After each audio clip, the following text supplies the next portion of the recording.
I swear I'm trying not to make so many videos. But I can't. And I can't stop thinking.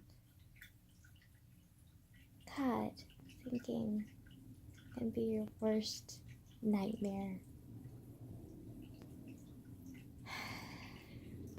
Everything from my past that I think I'm over. Anytime I'm upset, they just come rushing back. Like, hi, bitch. And I'm just like, no. And they're like, we're just gonna settle in here. Bury yourselves into your conscience and just lay there. You know, wiggle around a bit. Like,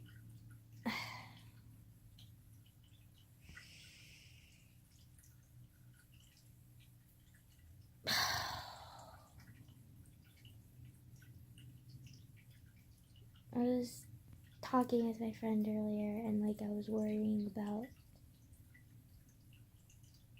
my mom, and then somehow I started worrying about my dad and worrying about coming out to him.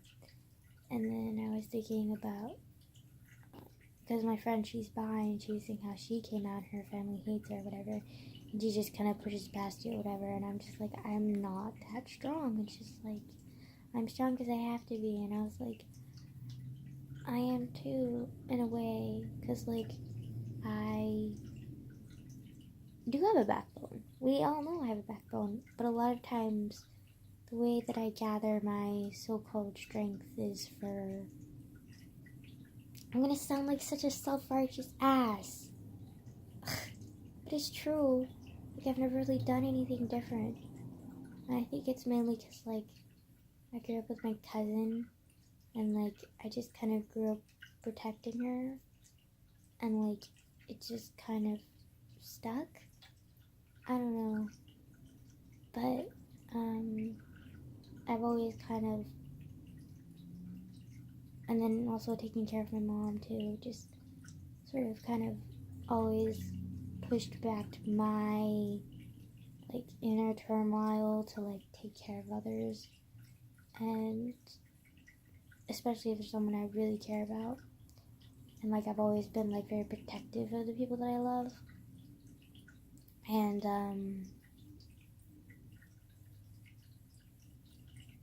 but when it comes to speaking up for myself, it's hard, because like I just feel guilty, which deep down I know I shouldn't, but I do. And it's hard because it's what's prolonged the process of so many things that could have gone without the hurt, but they did, because I just didn't have the strength to speak up. And like there's that thing with my half-brother, like it took me a while to talk about it, even though it was painfully obvious to others that I was not myself. I was not happy. I was not healthy. Like I had nightmares. I couldn't take showers because it would remind me of him. Like I would freak out at every little shadow. Like anyone who touched me without forewarning touching me, I would freak out. Like I just was not myself, and it was painfully obvious. And I was just trying to hide it, and everyone knew there was something wrong, but they didn't know exactly what. And they ended up like pressuring me until I ended up saying something, but it wasn't the truth. And it took me a long ass while to finally tell the truth. And I think the only time that I actually did tell the truth, the first time I told the truth, the full truth, was when my therapist was talking to me, and she was talking about how my cousin, Lisa, I've talked about her a lot, I'm kind of close to her now. She was talking about how Lisa was like touched by him too. Obviously not as severe as I was, but like still, she was touched by him. And it was still pretty early in like our therapy session, and I had not fully or therapy sessions, plural, and I still had not, like, fully given up everything. Like, I had just been like, oh, he touched me, like, he tickled me, whatever. And, that's all I would say. And then she told me that, and I was like, I freaked out and, like, was like, are you kidding me? Like, I can't believe he did that to her. Like, it's not as bad as what he did to me. And then I was, like, freaking out over it, and she was like, would you care to tell me what he did to you? And I was just like, I just broke down, because I was, like, terrified for my cousin, because I was like, if I don't say anything, like, it's just gonna get worse. Because by that time, because I'd already, like, confessed or whatever, but I still said that he just touched me, like, he didn't do anything more than that. He did a lot more than touch me. Anyways, but, like,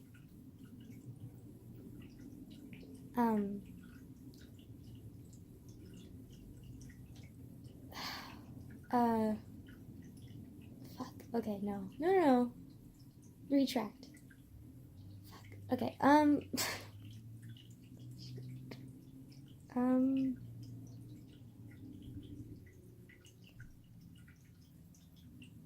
cousin, cousin. I found out she was hurt, and I freaked out over that, and then I ended up confessing this before he'd already been in jail, because I said he touched me, but he didn't just touch me, and I kind of lied about it, and, like, he went to court, and he went to jail, but, like, it would have been, like, a lot shorter, because it was just molestation, not full rape, from what I had told them, but it was actually rape, and, like, so his jail time would have been much shorter, and I found out about what he did to my cousin, and I started freaking out for my cousin. I was like, oh my god, it's not just me, like, he's not just targeting me, he's targeting my family, he's targeting other people. I was like, oh my god, what if he's gonna touch other girls? Like, oh my god. Started freaking out about that, and so I fully confessed her and bawled my eyes out and told her everything. And then, well, not everything, but, like, a lot of everything. Like, she got the gist. And, so his jail time, like, doubled. I don't think he's coming out until, like, I'm 30-something. Which I pray to God that, like, fucking, I mean, I don't believe in God, but, like, I pray to God that he fucking doesn't do any more shit, or they put him in a hospital or some shit. Like, just, he's not safe out there, you know? Like, it's just, no. Anyways, but, like, I was just so guilty about it that I didn't want to talk about it, because I thought it was my fault. And I just couldn't say anything. But then once my family was brought into it, I finally confessed. So that was, like, my first official, like, selfish action. But, like, selfish action of strength. But, like, I still was, like, for others, you know? And then my next big one was, like, decades. Well, not decades, I'm not that old. But, like, years later, when my mom's, like, health was deteriorating, and, like, I just couldn't take it anymore, and I think that was, like, my first official, like, I'm on my own, like, I'm fully, like, being selfish for myself, for my own, like, well-being kind of strength sort of thing, not for others, and just for myself. And it was a lot, and I still feel guilty about it, but, like, I know it's for the best. I know that, like, we're better off this way. Like, I know for a fact that I could not live with her like that anymore. I just couldn't.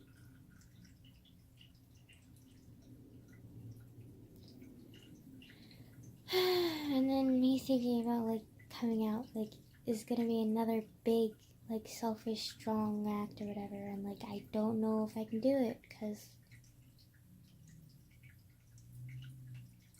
I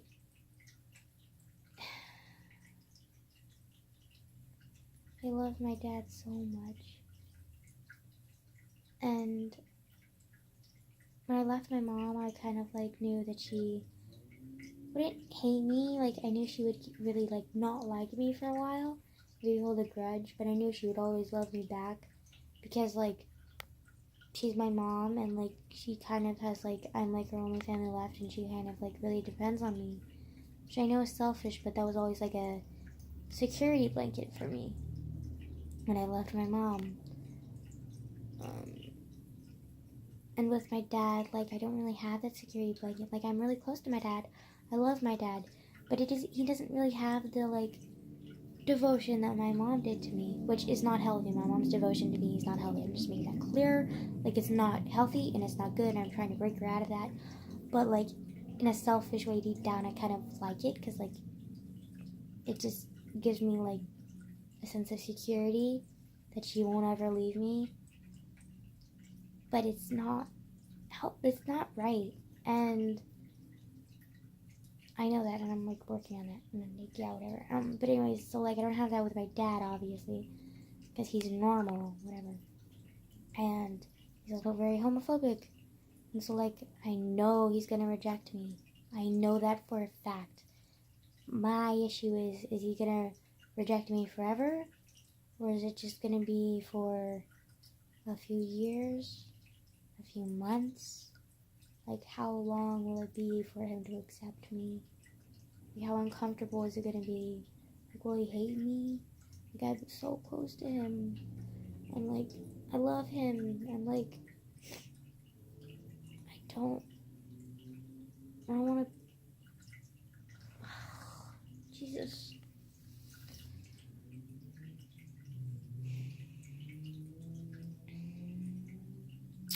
Yeah, I think what triggered this was the paranoia with my mom, and then I started thinking about all my insecurities, and they just kind of pop up, and they're great. Like, I love them so fucking much. Like, they're fantastic. Like, who doesn't love insecurities, right? Like, they're great. Like, fucking amazing. Like, am I gonna be able to get any sleep tonight? Hopefully. Hopefully. Hopefully. Also, I really should talk about this to, like, my friends, because I know that they can help me, but it's really hard.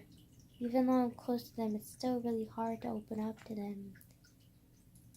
Even though, like, all three of them watch my channel, so they, like, watch my videos, so, like, wow, kind of pointless. Again, the security blanket, the illusion of a security blanket, like, it's so stupid. It's ridiculous. Also, considering that these videos, like, literally go out to the whole wide world, whatever, but, like, literally no one follows me, so, like, what is this? But,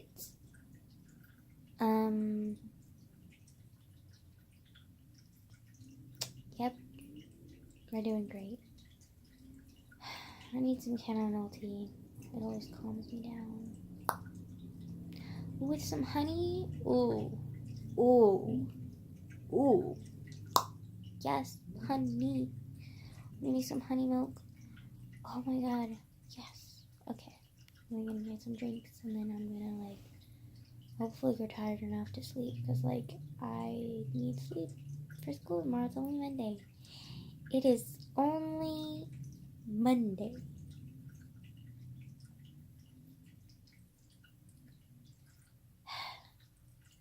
It's great.